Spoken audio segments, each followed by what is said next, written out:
So ఈ వీడియోలో మనం ఆక్సిడేషన్ స్టేట్స్ కనుక్కుంటాం. So for example MnO4. So ఈ ఆక్సిజన్ స్టేట్స్ మెయిన్ ఎక్కడ యూస్ చేస్తామంటే మనం ఆ కాంపౌండ్కి ఎంత ఉంది ఆక్సిజన్ స్టేట్ మనం స్టాకియోమెట్రీలో ఎసిడిక్ మీడియం, బేసిక్ మీడియం, అలాగే మనకి 2 మార్క్స్ క్వశ్చన్స్లో కూడా ఇంపార్టెంట్ అనమాట. సో అది చేయాలంటే ముందు మెయిన్కి ఇలా కనుక్కోవడం రావాలి.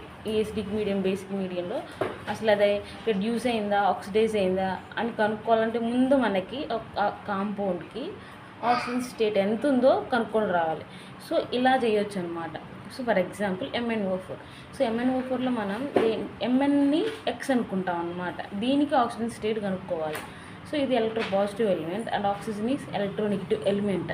సో ఇక్కడ మనం కనుక్కోవాల్సింది ఏదనుకున్నాము, Mn, కాబట్టి దాన్ని X అనుకుంటాము. సో ఆక్సిజన్కి ఎప్పుడైనా సరే మనకి -2 ఉంటుంది ఛార్జ్. సో మనకు ఆక్సిజన్ యాటమ్స్ ఎన్ని ఉన్నాయి, O4, అంటే 4 ఆక్సిజన్ యాటమ్స్ ఉన్నాయి.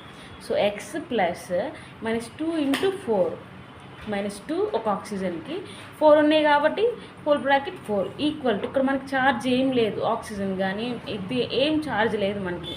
సో అందువల్ల ఏమైనా ఛార్జ్ ఉంటే ఈక్వల్ టు +1 ఉంటే +1కి, -1 ఉంటే -2 అని ఈక్వల్కి అవతల యాడ్ చేస్తాం.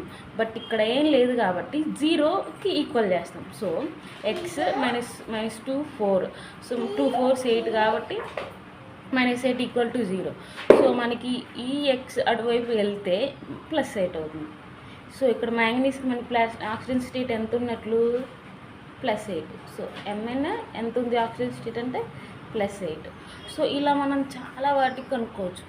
సో ఫర్ ఎగ్జాంపుల్ ఇప్పుడు మనకి అసలు మనకి బేసిక్గా